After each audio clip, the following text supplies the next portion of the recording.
before we actually proceed to create our virtual machine that we will use for hacking, I believe most of you are wondering, why Linux?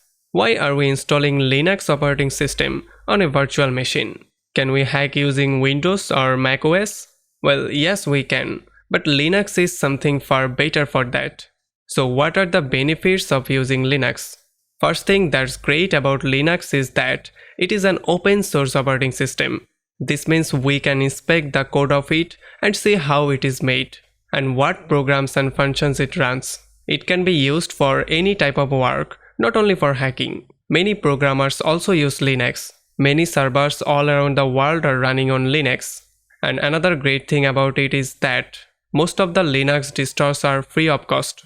Maybe some of you have heard about Ubuntu, Linux Mint, or Debian. Well, to use an updated Windows operating system, you must pay for a license. Linux, on the other hand, is free to download for anyone. And not only that, but it is also due to it being an open source, it allows the user of Linux to edit, copy, or distribute various aspects of Linux-based operating system without violating any copyright law or terms and conditions.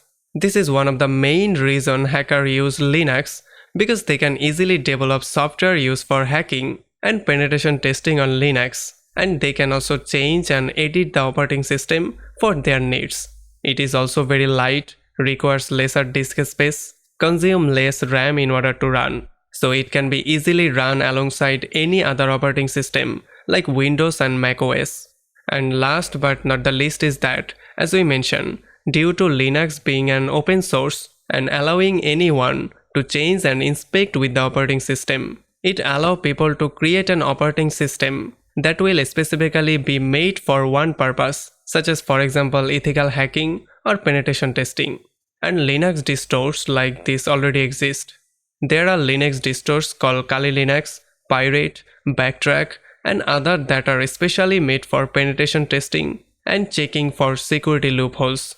And all of them are widely being used by hackers. And in this course, we will be using Kali Linux, one of the Linux distros especially created for hackers and penetration testers. What's great about it is that it automatically comes after installation with a bunch of different tools used by penetration testers for hacking. And we are going to cover those tools and go step by step through them. We will be installing tools created by other people, and at the advanced part of this course, we will be creating our own hacking tools. How cool will that be? So now that we know exactly which Linux distros are we going to install and what are the benefits of using Kali Linux, and in the very next video, we can create our virtual hacking lab. Thanks for watching.